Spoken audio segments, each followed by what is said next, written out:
Ito sa Marcos chapter 7, verse 14 hanggang verse 23. Marcos chapter 7, verse 14 hanggang verse 23. Kung umpisahan natin sa 14, muling pinalapit ni Jesus ang mga tao at sinabi sa kanila, makinig kayong lahat. Nakinig ba tayo?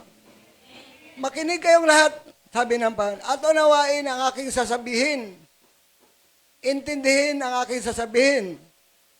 Hindi nagiging marumi ang isang tao dahil sa pagkain pumapasok sa kanyang tiyan. Hindi daw nagpaparumi yung pagkain pumapasok sa tiyan, kundi dahil sa lumalabas dito. Makinig ang may pandinig, sabi ng Panginoon. Pagkatapos siya magsalita sa mga tao ng talinhaga, iniwan ni Jesus ang mga tao sa 17 at pumasok siya sa bahay. At pagkatapos siya tinanong ng kanyang mga alagad tungkol sa talinhaga. I-explain mo sa amin, Lord, kung ano yung talinhaga na yun. Sabi ng Panginoon sa 18, pati ba naman kayo ay hindi pa rin nakaunawa? Kasi hindi naabot ng mga alagad. Tanong ni Jesus, hindi ba niyo alam na hindi naging marumi ang isang tao dahil sa pagkain pumapasok sa kanyang bibig? Kapag tanggap ng sikmura mo, hindi masama yon. Basta't ipag-pray mo lang na linisin ng Panginoon ng kanyang salita at panalangin, anumang klase ng pagkain niya. Amen po ba? May nilikha ba ang Diyos na masama? Wala siyang nilikhang masama. Bagamat mayroong mga puno na hindi pwedeng kainin, ay wag mo yung kainin kasi alam mong hindi pwedeng kainin, mamamatay ka doon eh. Yun yung kinain ni iba at ni Adan. Kaya napasama sila. Hindi ang pagkain na nagpaparumi sa tao, kundi ang lumalabas sa kanyang bibig. Sapagkat hindi naman iyon pumapasok sa kanyang puso, yung kinakain at hindi yan pumapasok sa puso, kaya hindi yan nagpaparumi sa atin yung kinakain natin. Kundi sa tiyan, dumidiretso ang pagkain. At pagkatapos ay dinudumi, sabi ng Panginoon. Yung pagkain ay hindi pumapasok sa puso. Kasi lahat ng kasalanan galing sa puso. Inuudyok lamang ng puso sa isip. Hindi magkamali si Lord doon. Dahil siya, alam niya ang buhay ng tao. Sinabi pa rin niya, ang lumalabas sa tao ang nagpaparumi sa kanya sa paningin ng Diyos. Yung lumalabas sa tao ang nagpaparumi sa kanya sa paningin ng Diyos.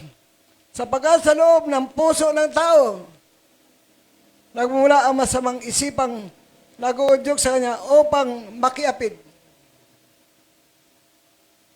Ang mga pakiapid, halimbawa, sumasamba sa Diyos, nakisama ka doon, pakiapid yun. Nagnakaw, sumama ka sa magnakaw, pakiapid yun. Nakipag-isa kasi sa kasalanan.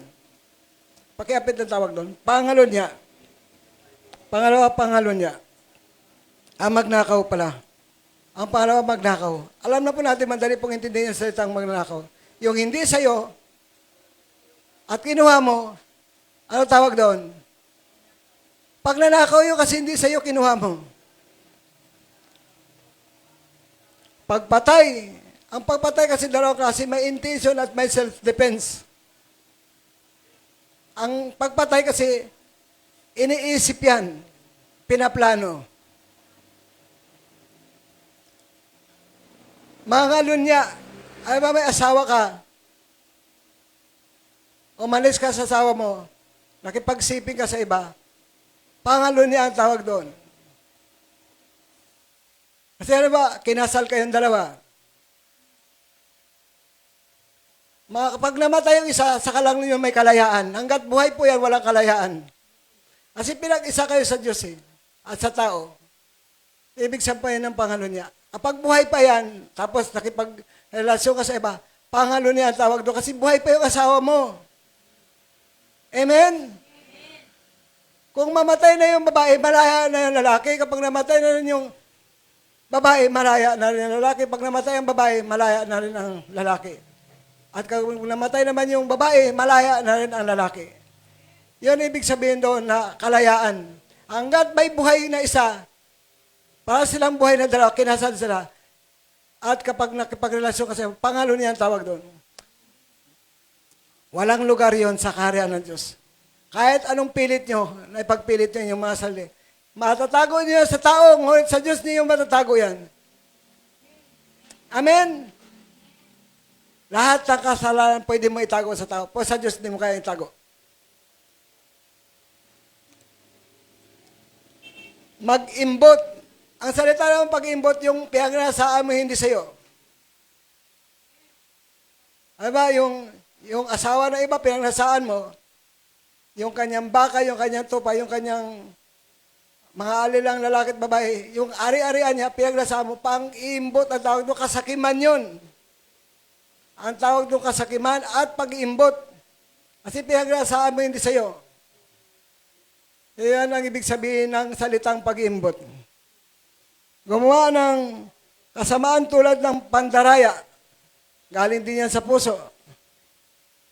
Kahalayan, galing din yan sa puso. Pagkainggit, galing din yan sa puso. Panirang puri, galing din yan sa puso. Pagmamayabang, galing din yan sa puso. Kahangalan, galing din yan sa puso. Lahat ng binanggit na yan, makasalanan. Mula sa pag-iapid, magnakaw, pumatay, mangalunya, mag-imbot, gumawa ng kasamaan tulad ng pandaraya, kahalayan, pagkainggit, panirang puri, pagmamayabang, kahangalan. Lahat po yan walang lugar sa kaharian ng Diyos. Malibang magsisi ang tao.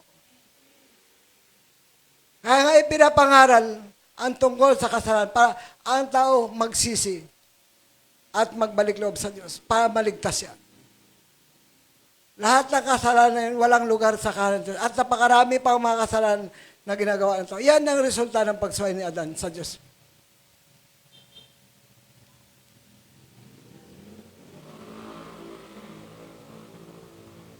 Sa 23, ang lahat ng mga masamang bagay na ito ay nangagaling sa puso at dahil sa mga ito ay naging marumi ang tao. Masamang bagay ang tawag doon. Pag masama, diablo yan. Kasalanan. Ang lahat ng masamang bagay na ito ay nangagaling sa puso at dahil sa mga ito, nagiging marumi ang tao sa paningin ng Diyos. Amen? Ano gusto nyo? May alam kayo o walang alam? Mas maganda yung may alam ka kasi makakaiwas ka sa kasalanan kaysa wala kang alam, hulog ka naman sa impyerno. Mas maganda yung alam mo yung kalooban ng Diyos, kaya ka pinapaalam mo sa kanyang kalooban para maiwasan natin ang kasalanan. Nasa iyo na yan.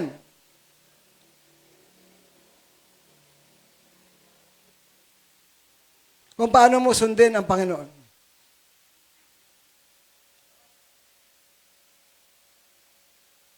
Dito sa 1 Samuel chapter 8, verse 14 hanggang verse 17, ang pagsuway ni Saul. Si Saul po, hari ng Israel. Hinirang ng Diyos. Kaya lang, napakasakim niya at napakamakasalanan. Mapag-imbot.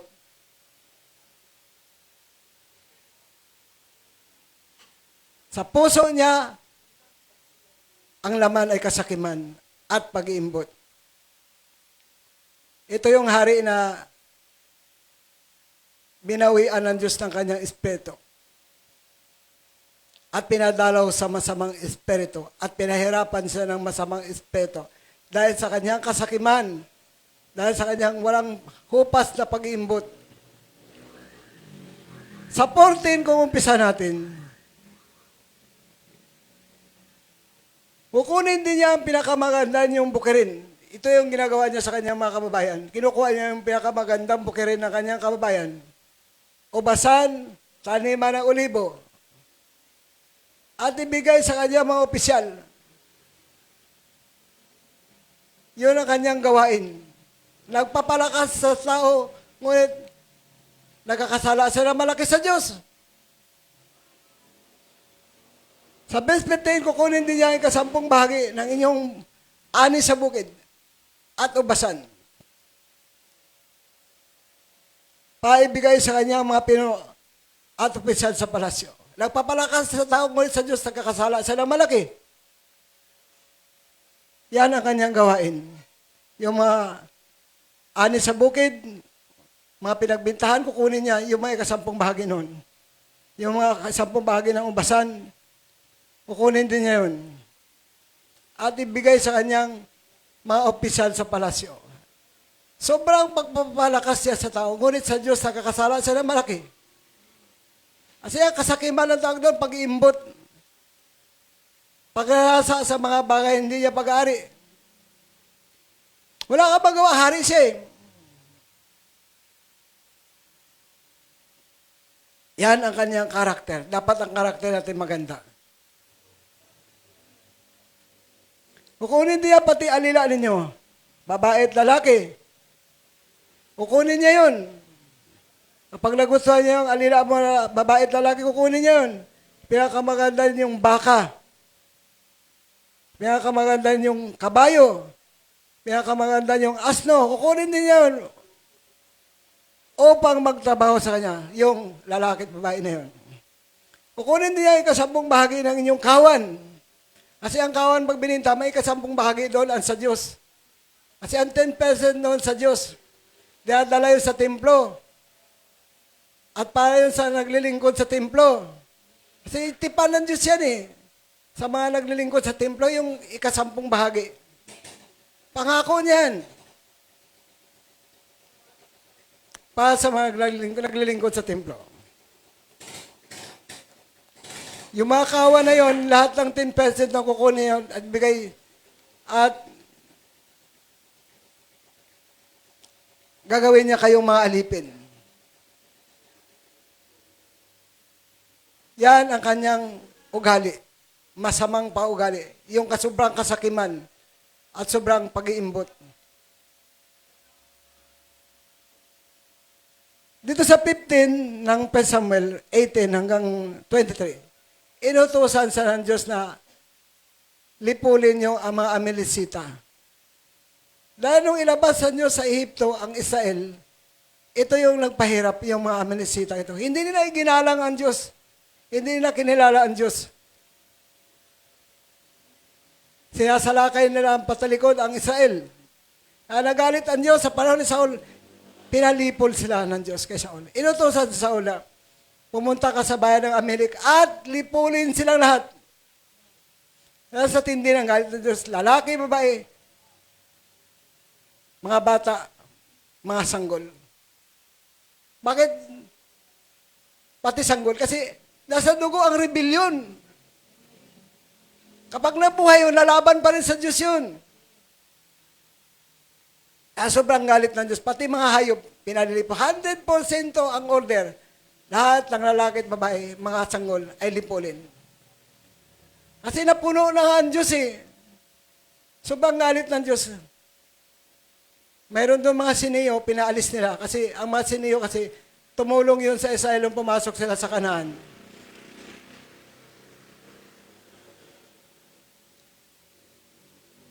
Inutos ang kanyang lusubin ang masamang bayan ng Amalek. Sabi sa 18, at mahigpit na pinagbilang puksain ng mga ito, mahigpit ang bilin, 100%. Bakit mo sinaway ang utos ni Yahweh? Bakit mo pinag-imbutan ng mga ito? Hindi mo ba alam na ang ginawa mo'y malaking kasalanan sa Diyos, kaya ang pag-iimbot, hindi po maliit na kasalanan yan. Yung pinagnasahan mo, hindi sa'yo. Malaking kasalanan, sabi ng Bible. Hindi maliit na kasalanan na pagnasahan mo, hindi sa'yo. Sumagot sa Saul, sinunod ko si Yahweh, pumunta ko sa pinapuntahan niya sa akin, bilihan ko ang haring Agag, ng hari ng Amalek. So, noong unang panahon pag naglabanan, ang pagkaintindi ko dito, kahit binihag niya ang hari ng Amalek. Kasi parang trophy niya yun. Tropeo, kasi nagtagumpay siya. Kaya madala itong biyag para makita na siya nagtagumpay. Po ang sabi, lahat lipulin mula sa pinakahari.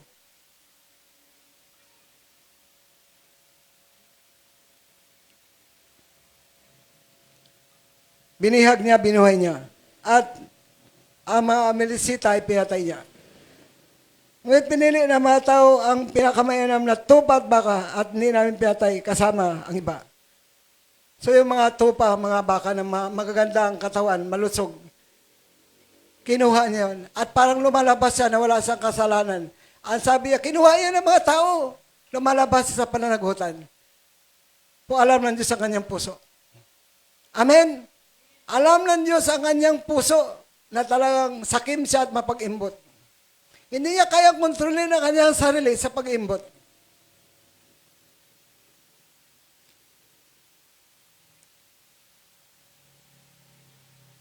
Ngunit pinili ng mga taong pinakamainam na bahagi. Tupa, baka, at iba pa. At yung mga malnourished lamang ang kanilang pinatay. Lumalabas sa pananagutan. At ibinibintang yan sa kanyang mga tauhan yung pagkuha ng mga tupa at baka at iba pang mga hayop na mataba doon sa Amalek. Akala niya, madadaya niya ang Diyos.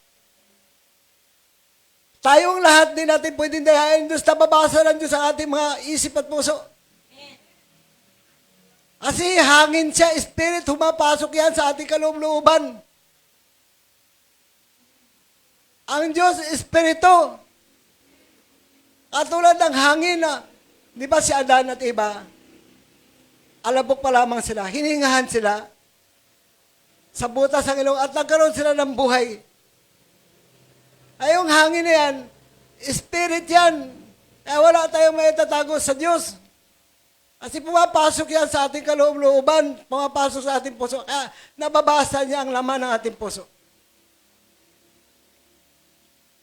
Mabuti ka man masama, alam ng Diyos ang iyong ugali. Kilala niya ang tao.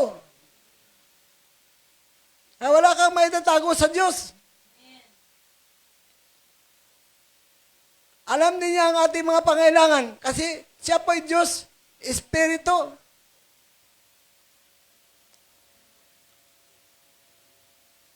Gusto niyang makaiwas sa panagutan. Ay binintang yun sa kanyang mga tauhan. Wala pa akong kasalanan dyan. Ang gumawa niya yung mga tauhan ko. Po, siya ang binilinan, hindi ang mga tao. Mahigpit siya ang binilinan, puksain ng mga ito. Tapos kunwari pa handog sa Diyos, pakita ng tao. Tatanggapin ba ng Diyos yung isang bagay na kaya susuklaman niya?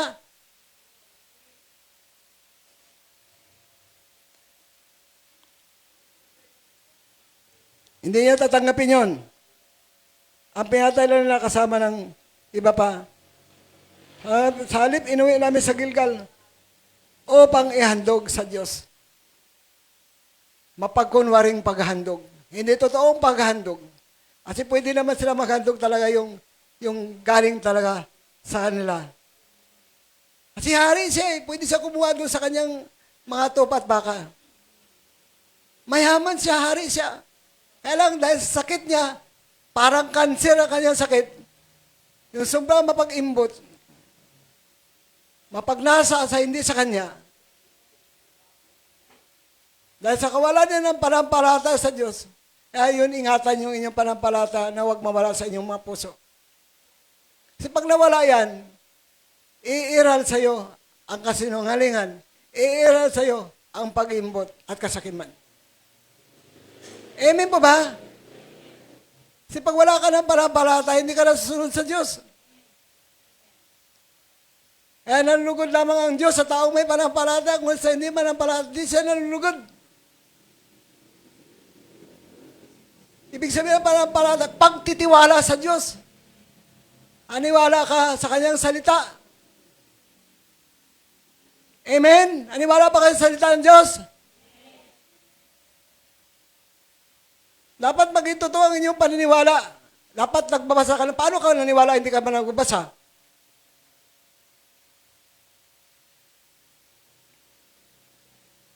Basahin mo ang salita ng Diyos para matuto ka. Para ka panipaniwala na totoo kang mananampalataya. Baka may nakikiayon na kayo ha. Taas ang kamay ng mananampalataya, yung tunay na mananampalataya, taas ang kamay. Hindi po ito gaya-gaya. Alam ng Diyos ang laman ng iyong puso. Kung tunay kang manampalataya o hindi.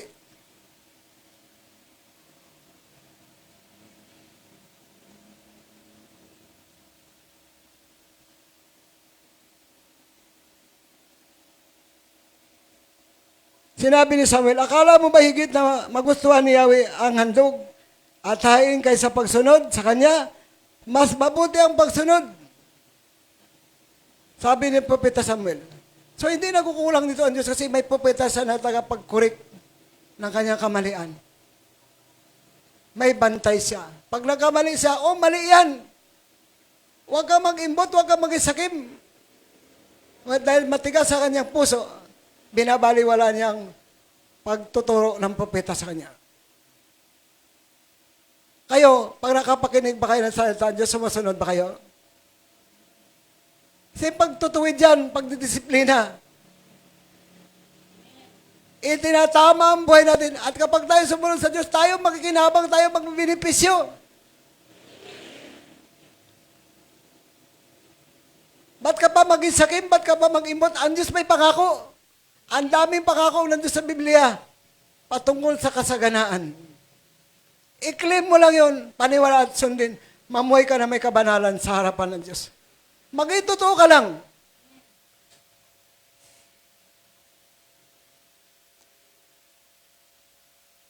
Napakaraming pangako ang Diyos.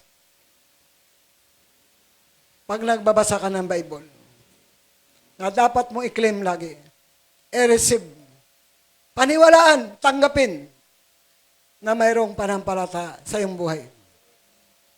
Amen. Kami nag-umpisa lang sa pabinti-binti. Mahabang panahon yun, hindi lang isang buwan. So dahil totoo kami sa Diyos, napagtagumpayan namin yun. Marami pong pastor ang tumakbo sa paglingkod dahil hindi sinusuportahan ng mga membro.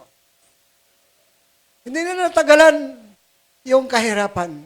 Ngayon kung talaga totoo kang tinawag ng Diyos, ang Diyos ang mag-overcome sa iyo sa lahat ng pagsubok na yan. Amen po ba? Tutulungan ka niya. Basta't huwag niyo kalimutan, manalangin sa Diyos. Huwag mong tigilan sa panalangin. Makipag-usap ka lagi sa Diyos. Idaing mo lagi sa Diyos ang iyong pangailangan. Yan ang ibig sabihin ng panalangin. Nang may pagpapasalamat. Lagi kang magpasalamat tapos ka mag-pray, magpasalamat ka sa Diyos, i-claim mo na, na-receive mo na ang iyong kahilingan. Yan ang tunay na panampalataya sa Diyos. Amen? Matapos kang humingi sa Diyos, magpasalamat ka. Kahit ano man ibigay ng Diyos sa iyo, ipagpasalamat mo.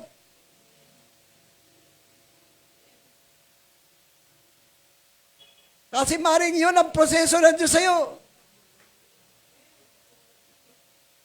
Kasi kung bigla kang pagyamanin ng Lord, marami pong ganun nangyari, sabay talikod. Nakalimutan nila yung nagbigay ng pagpapala at yung sinunod yung pagpapala. Pag kayo ba pinagpala ng Diyos ngayon? Mahatili ba kayo sa Panginoon? Baka tumakbo ka. Mabilis mo makalimutan ang Diyos.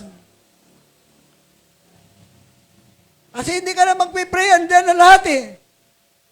Puno na yung rip mo, puno na yung pressure mo. Ng pagkain. Andyan na lahat. Ano pa ipanalangin mo? Baka tamarin ka ng manalangin. Yan ang danger sa one who become rich accidentally. Yung biglang yaman, yan ang danger doon. Amin po ba? Kaya nga minsan, proseso unti-unti lang. Hanggang sa mag-develop ang iyong panampalataya sa Diyos. Hindi ka pwedeng biglain ng Lord.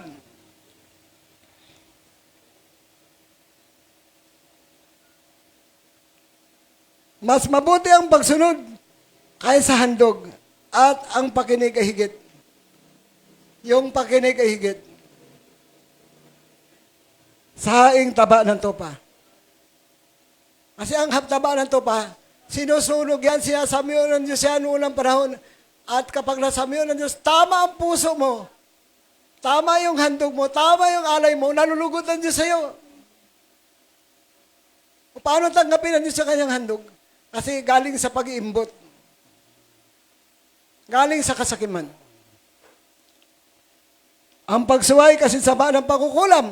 Nakakita na kayo ng mangkukulam? Katulad yan ang pagsuway. Kasi sama ng pangkukulam. At ang katigasan ng ulo, tulad ng pagsamba sa Diyos-Diyosan. Tinuruan mo na ng masamang Diyos-Diyosan, nandoon pa rin. Kasi matigas kang ulo eh.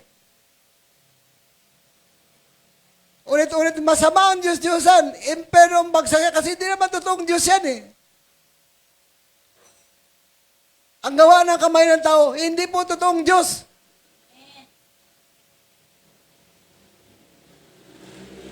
Basagin mo sa loob niyan mga karton. Dyaryo.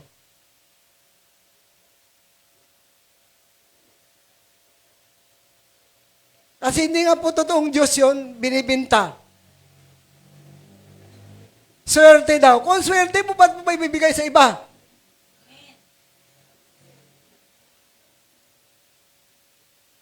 Kung swerte yan, ba't mo ba ibibinta sa iba? Eh di sa'yo na. Yan ang Diyos-Diyosan. Nagawa ng katha ng isip, gawa ng kamay na tao. Ang Diyos po hindi pwedeng gawin ng lilok ng kamay ng tao. Kasi Diyos po siya eh. Siya po ang creator ng langit at lupa, ng dagat at lahat na nakita natin. Siya po ang manlikha noon. Kasi nga, matigas ang ulo, kahit turuan mo ng turuan, ayaw makinig. Nandoon pa rin, lumuluhod pa rin sa gawa ng kamay ng tao. Ang pagsuway kasi sama ng pangkulam at ang katigasan ng ulo at tulad ng pagsamba sa Diyos-Diyosan.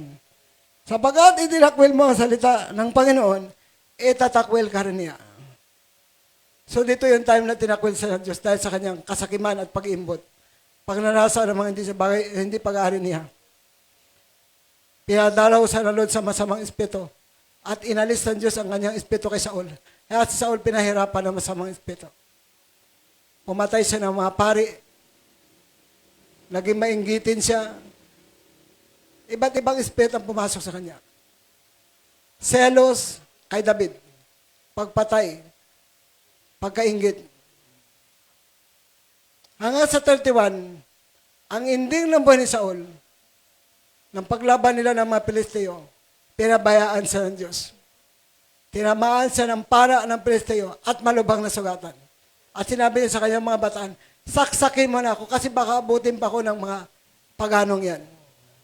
Pagano kasi ang tawag doon sa mga nambas sa Diyos-Diyosan. At paglaruan nila ako. Baka laslasin nila ang taing ako, tanggalin nila yung ilong ko, tanggalin nila yung masilang bahagi ko ng katawan ko, at paglaruan ako. Kaya, natakot yung kanyang bataan. Hindi ginawa. Kinuha niya ang kanyang espada, nagsaksak sa sarili. Yan ang ending ng buhay Saul. At pagkatapos nakita sa kanyang bataan na tagapagdala na sa data, napatay si Saul, nagsaksak din ito. Sabay sila namatay ng 3 anak ni Saul.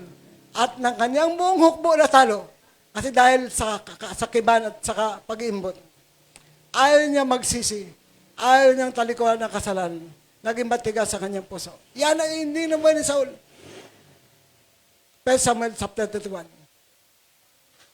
Dapat tagumpay siya. Kaya lang, dahil sa kanyang pag-iimbot, kabiguan ng kanyang sinapit. Pinabayaan siya ng Diyos. Kaya iwasan yung salitang pag-iimbot.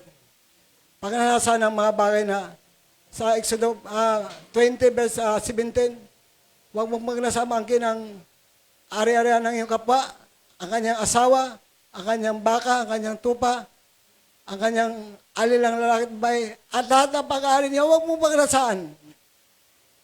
Nandun yan sa 10 utos. Nandun yan sa 10 utos. Exodus 20, verse 17.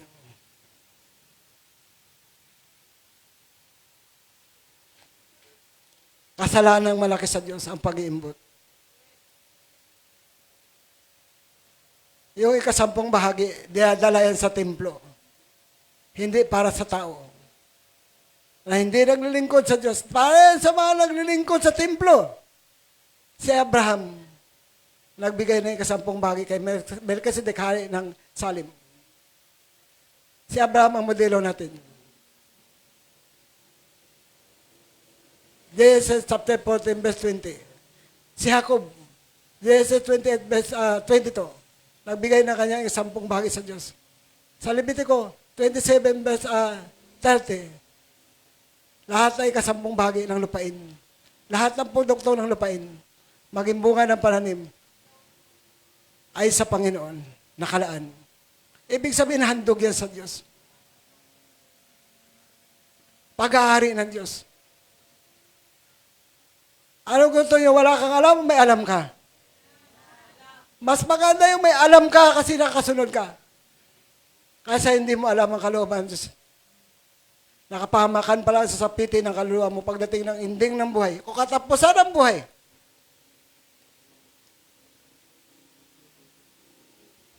Mas maganda yung may pagdisiplina kaysa walang pagdisiplina. Kasi pag hindi ka disiplina, hindi kayo tinuturing na anak. Yung mga anak lamang ang didisiplina at tinuturuan ng katotohanan mula sa Diyos.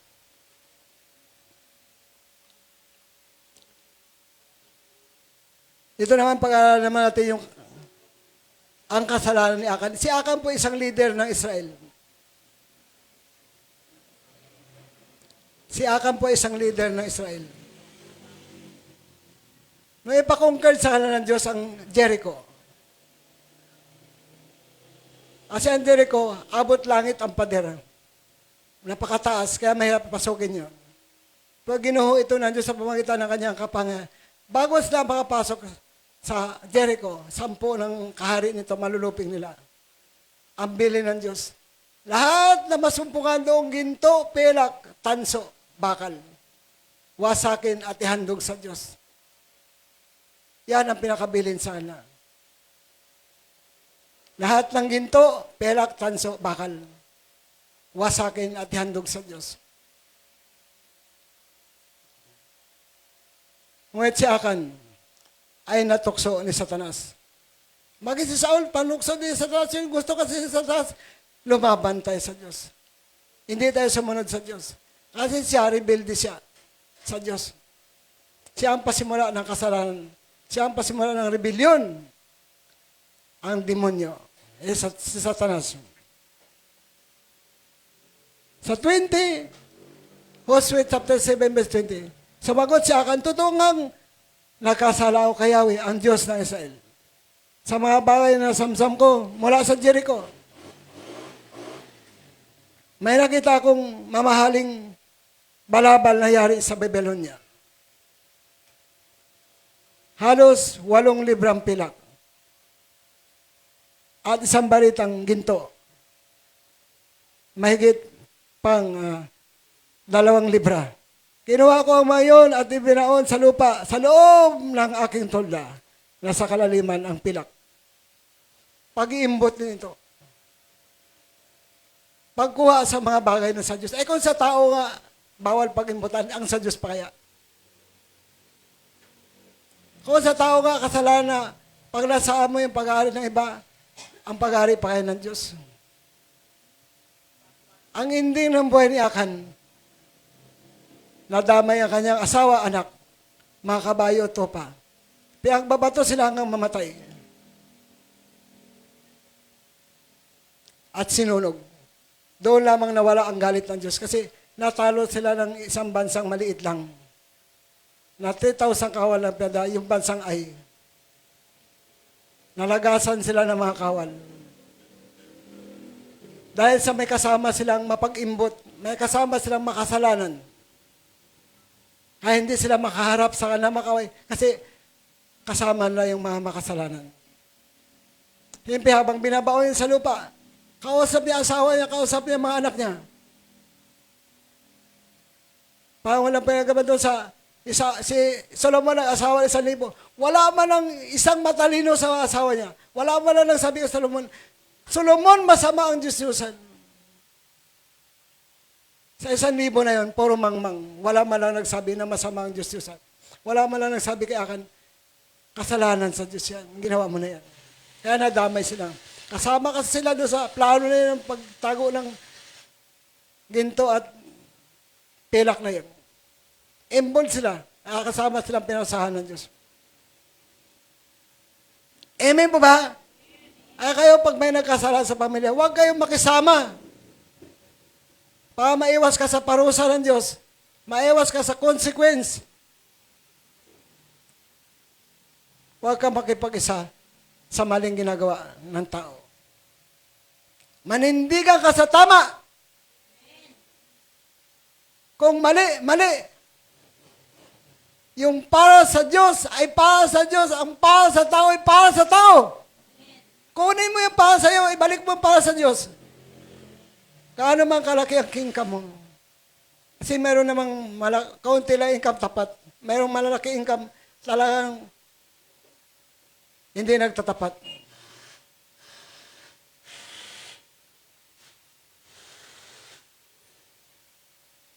Amen po ba?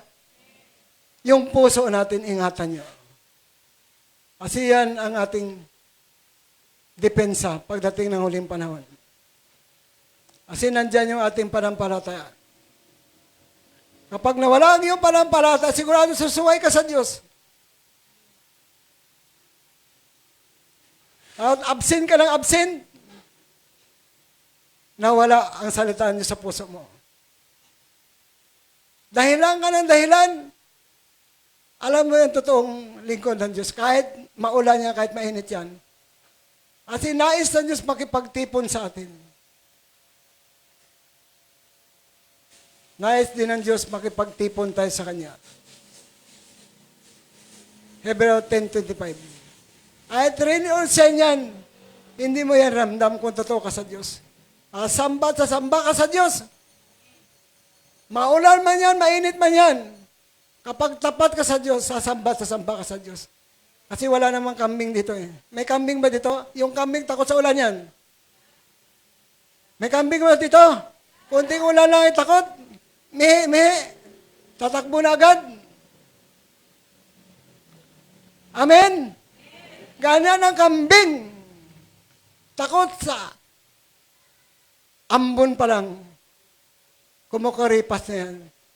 Hindi kasi naliligo yan eh. Amen. Kahit maulan, mainit, masambata. Hindi po yan ang hadlang para sumambata sa Diyos. Hindi po yan ang hadlang para makapakinig tayo ng salita ng Diyos.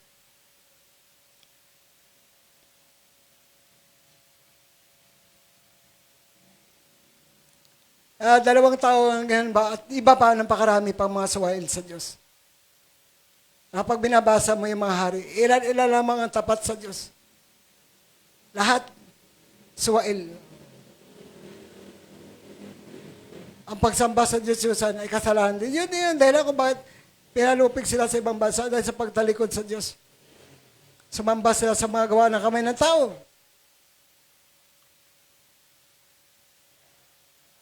Ephesians chapter 5 verse 3 hanggang verse 5. Kayo yung mga hinirang ng Diyos. Tayo yung mga hinirang ng Diyos. Hinirang ba tayo ng Diyos? Mga pinili, ibig sabihin, mga pinili. Pinili tayo mula sa pinagpilian. Pinili tayo. Tiyan mo, dami-dami ng tao.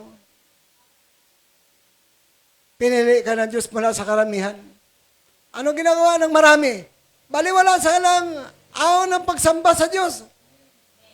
Kung ikaw ngayon sumasamba sa Diyos kasi pinili ka ng Diyos para maglingkod sa Kanya, para sambahin siya. Kaya yung mga hinirang ng Diyos, ibig sabihin ng hinirang pinili. Kaya hindi man dapat mabanggit man lamang na kayo nakiapid. In-explain ko na yung pakiapid. Pakipag-isa samba sa Diyos-Diyosan, pakiapid yun. pakipag-isama sa pagnanakaw, pakiapid yun. Gumawa ng anumang uri ng kahalayan. Napansin niyo yung Sodoma at Gomora kung bakit ginawa ng Diyos yun? Ayaw ng lalaki sa bahay. Gusto nila lalaki sa lalaki. At ayaw din ng babae sa lalaki. Kasi gusto nila babae rin. Kasuklam-suklam yan sa paningin ng Diyos. Mahalay. Kasi hindi yun ang design ng tao. Hindi yun ang design ng Diyos. Ang design ng Diyos, lalaki pa sa babae. At ang babae pa sa lalaki. Yun po ang disenyo ng Lord. Yung kahalayan na yun, nagalit ang Diyos. Mababasa mo sa Genesis yan. Na pinawala ng Diyos ang asupre at apoy ang Sodoma at Gomora dahil sa kahalayan. Siya sakripisyo ni Lot yung dalawang anak niya, ayaw nila ng babae. Gusto na, i-repair nila yung dalawang anghel. Gusto lang, pinagnasaan nila yung dalawang anghel na bisita ni Lot. Ayaw na ng dalawang anak ni Lot. Siya sakripisyo ng ni Lot. Yung kanyang dalawang anak. Ito na lang yung dalawang anak ko. Ito na lang sipingan nyo. Ayaw nila sa babae. Gusto na lalaki ang sipingan lang. Kaya dahil sa kahalayan, tinupok ng Diyos ang Sodoma at Gomora. Lahat naging abo. Ulanan ka ba naman ng asuprit apoy? Pati pananim, pati mga hayop, pati mga tao, lahat natupok. Sa tindi ng galit ng Diyos sa kahalayan. Pag-iimbot yun, nabanggit na naman dito yung pag-iimbot. Kaya hindi inaalis yan ng Diyos. Maging sa loob ng tipan, maging sa bawat tipan, kasi kasalanan malaki ang pag-iimbot. Huwag din kayong gumamit ng anumang malaso at walang kabuluhang panalita. At pagbirong hindi na dapat sa halip, magpasalamat kayo lagi sa Diyos. Yun ang gagawin natin. Lagi tayong magpasalamat sa Diyos. Alam ninyong walang bahagi sa kaharian ni Kristo at ng Diyos. Ang taong makiapid, mahalay, sakim. Ang isang kasakiman, isang uri ng pagsamba sa Diyos-Diyosan. Mayroon palang kasakiman na katulad ng pagsamba sa Diyos-Diyosan. Sakim, gusto niya kanya lahat. Kaya mo yung mga nag-aaway na mga anak dahil sa mana, mga sakim yun.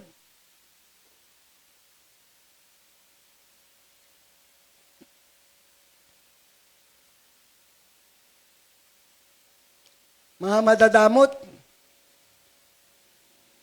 walang sakim at madamot na papasok sa langit. Walang makasarili na papasok sa langit. Walang mapag-imbot na papasok sa langit. Walang mahalay na papasok sa langit.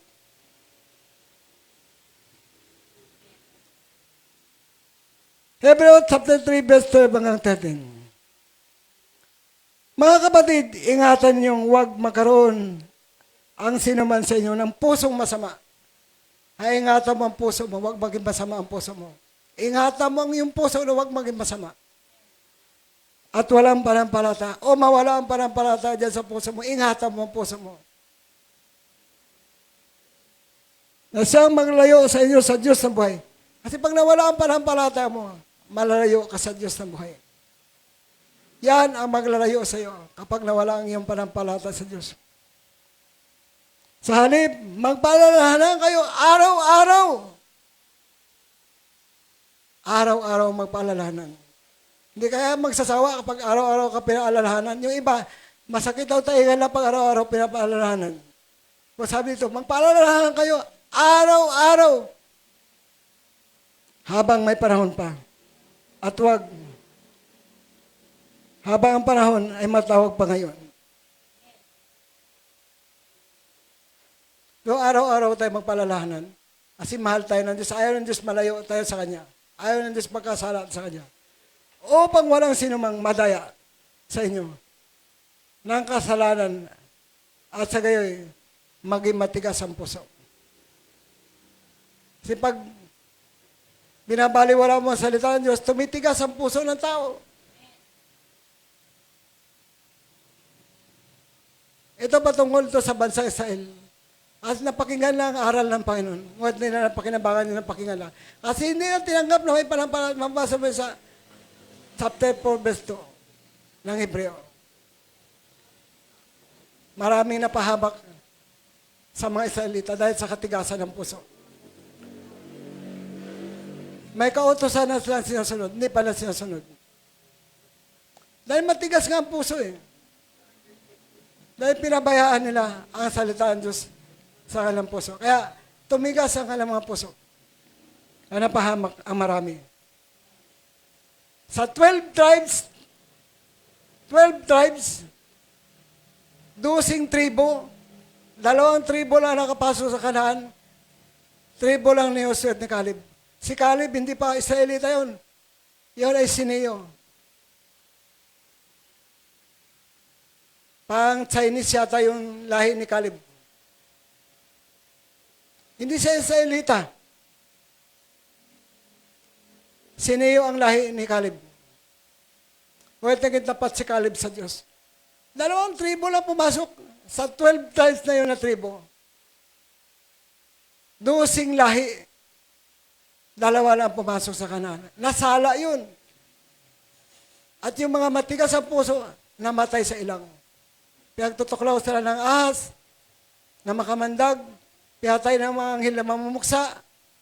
Yun ang naranasan na. Nilason sila ng Panginoon dahil sa katigasan ng kanilang mga puso. Nakalat ang kanilang mga buto sa ilang. Dahil ayaw nila makinig sa Diyos. Ginalit nila ang Diyos. Ang dala ni Moises na tao sa ilang, from Egypt, halos sa 2 million. Kasi 600,000 yung lalaki. Lalaki lang binilang doon. Ay mga babae pa, mga kabataan pa, mga bata pa, mga sanggol pa. Bilangin nyo. Kapag ang 600,000 may asawa,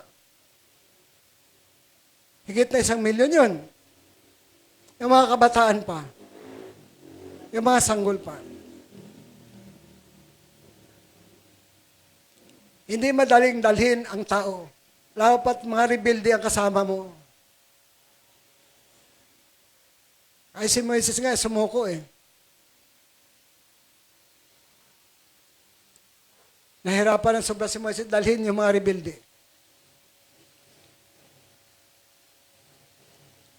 Kaya kayo, pag hindi ka sumusunod sa Diyos, rebelde ang tawag doon. Rebellion. Pag sumasaway ka sa Diyos, rebellion yun. Pag hindi ka sumusunod sa Diyos, rebellion. Paglaban sa Diyos.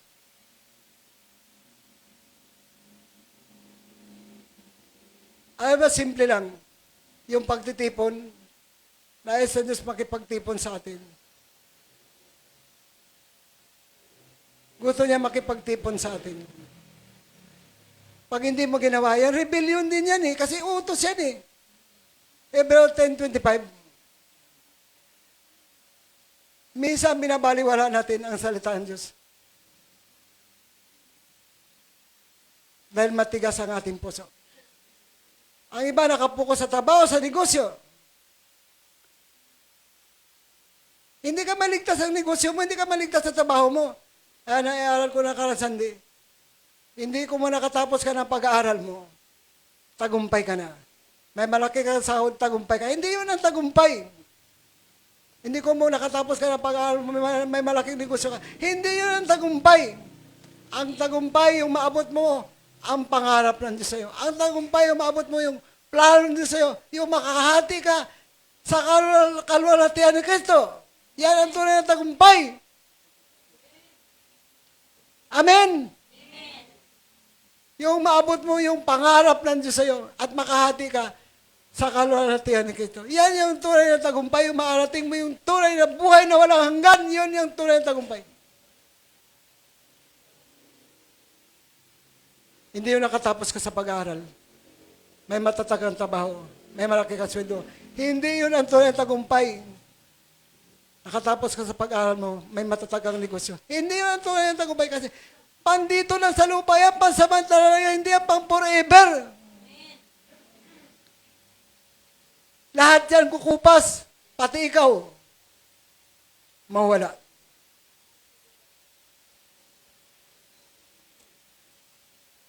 Amen? Kaya sabi sa Colossus chapter 3, Ito natin ating paningin sa mga bagay na sa langit na kinaroonan ni Kristo na nasa kanan ng Diyos. At huwag yung mga bagay na panlupa. Kasi yung mga bagay na panlupa, pansandalian lang.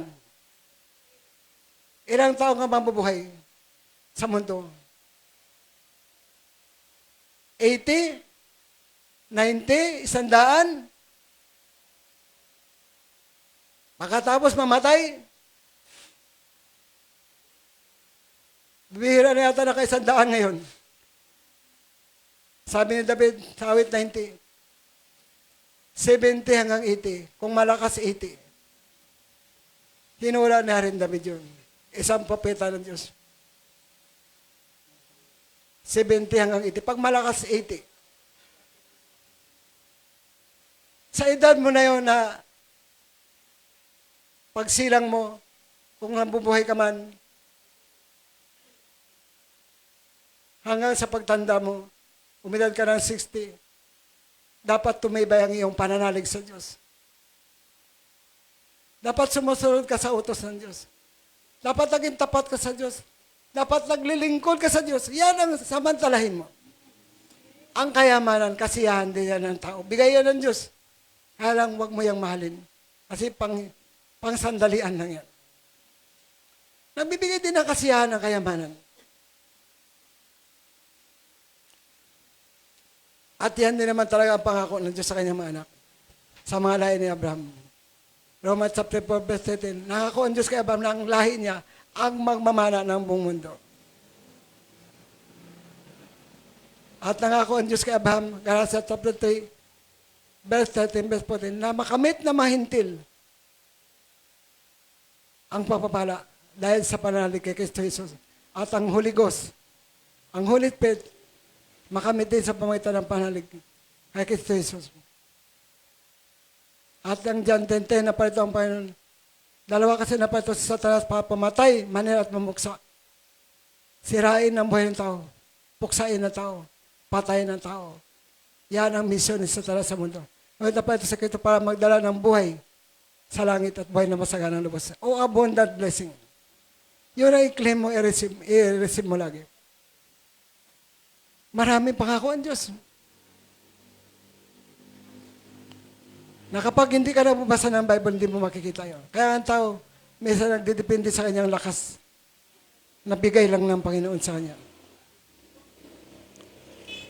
Amen po ba? Bigay lang ng Diyos sa iyo. Yung buhay mo, bigay lang ng Diyos sa iyo. Yung lakas mo, bigay lang ng Diyos sa iyo. Huwag mo ipagmalaki yan. Kung mayroon kang ipagmalaki, ang Diyos lamang. Si Christ lamang ang ipagmalaki mo. Si Jesus lamang ipagmalaki mo. Lagi kang magpasalamat sa Kanya. Dahil binigyan ka ng buhay, binigyan ka ng lakas.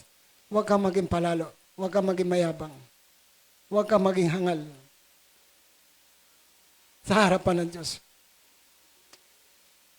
Ay yung Marcos 7, verse 21, hanggang 23, lahat ng kasalanan na yun, binabanggit doon, lahat ng kasama na yun, galing sa puso.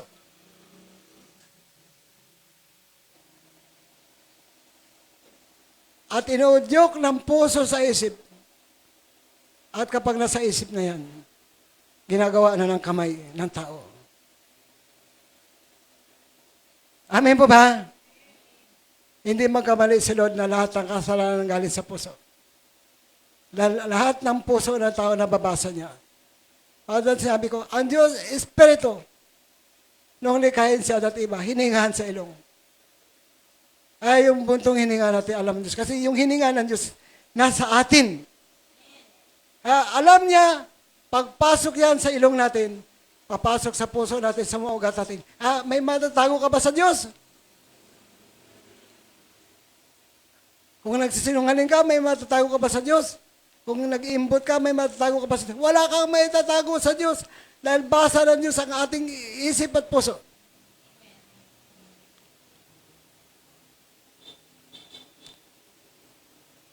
Dalawang tao ang binasa natin, si Haring Saul at Akan, dahil sa pag-iimbot na pahamak sila. Dahil may kapo ng kawan, kapo ng ubasan, olibo, dapat dinadala sa templo Bagkos kinukuha ito sa ulat, binibigay sa kanya mga tauhan sa palasyo. Si Aka naman yung handog sa Diyos, kinuha rin niya. Pinag-imbutan niya. At hindi lamang sa lumang tipan yung pag-imbot. Marcos chapter 7, verse 21. Ephesians chapter 5, verse 3. Verse 3. Ang salitang pag-imbot natin yan, papaalalahanan tayo. Ayaw ko magkaroon ng kompromiso sa tao. Gusto ko maging tapat sa Diyos. Talikuran man ako ng tao, wag lang ang Diyos ang tumalikod sa akin. Itakwil niyo man ako, wag lang ang Diyos magtakwil sa akin. Amen po ba? Ang malasakit ko sa inyo ay napakalaki. Dahil pananagutan ko kayo sa Diyos. Kaya itinuturo ko ng buong puso ang katotohanan para maintindihan nyo. Na ako man din ay magsusulit sa Diyos para sa inyo. Dahil ako ang kinatawa ng simbahang ito. At pananagutan ko kayo sa Diyos pagdating ng paghuhukom. At may pananagutan kayo sa Diyos kung hindi kayo sumunod. Amen? Pare-parehas tayong managot sa Diyos. May panagutan kayo. Hebrews chapter 13, verse 17. Kapag sumunod kayo sa mga namamahala sa inyo, dahil sila may panagutan sa Diyos, sa gawain ito, malulugod yung namumuno. Kapag hindi, mamigati. Tulad ng kapighatian ng Diyos at hindi ito makabuti sa inyo. Sabi doon. Walang tao makapagsasabi na hindi niya mahal ang Diyos. Kapag priority mo ang Diyos. Walang tao makapagsabing busy siya kapag priority mo ang Diyos. Tandaan mo niya. Lagi niyong unahin ang Diyos. Gawin niyo isang first dyan sa buhay niyo. Mahalin mo ang Diyos higit sa lahat. Pangalawa lang yung asawa mo. Anak mo. Huwag mong gawing number 1 yung asawa mo, yung anak mo. Kasi kasalanan yan sa Diyos. Kasi hindi naman asawa mo, anak mo nagbigay ng buhay sa'yo, ang Diyos ang nagbigay ng buhay sa'yo. Hindi man asawa at anak mo nagbigay ng lakas sa'yo, kundi ang Diyos ang nagbigay ng lakas sa'yo. Amen po ba?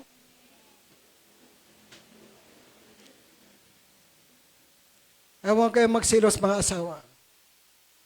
Na pag sinabi ng asawa, si Lord ang number 1 ko. Huwag kayo magsilos kasi totoo naman po yan. Si Lord naman talaga number 1 eh. Una sa lahat. Amen pa ba? Iwanan ka man ng asawa mo, si Lord hindi ka iwan.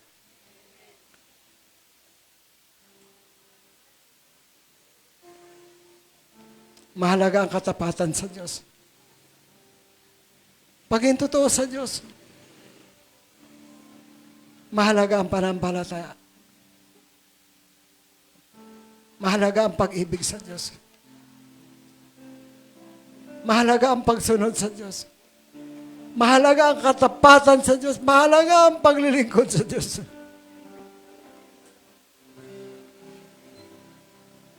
Mahalaga na priority natin ang Diyos. Minsan nabibigo tayo sa ating pamilya. Pero ang Diyos, hindi tayo binigyan ng kabiguan. Po pagtatagumpay ang binibigay ng Diyos sa atin. Minsan akala mo lang bigo ka dahil sa nangyayari sa iyo. Kapag lumalakad ang panahon, makikita mo na para pala ng Diyos na magtagumpay ka, hindi para biguin ka. Dahil ang Diyos ang nakakita ng ating kinabukasan. May tila matuwid sa panahon ng tao, nakakala na tama ang daan, ngunit hukay pala ang dulo nito. Kaya ang Diyos ang nakakita noon. Nais ng Diyos, magtagumpay ka. Yan ang magandang plano ng Diyos, yung magandang destinasyon natin. Mahal tayo ng Diyos.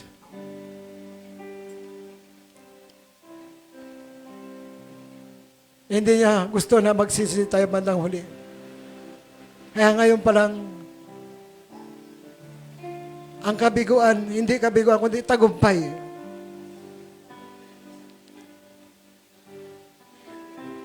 Dahil nakahanda ka sa magandang plano ng Diyos. Para sa bawat individual, bawat isa. Salamat sa Panginoon sa hapong ito. Father in heaven,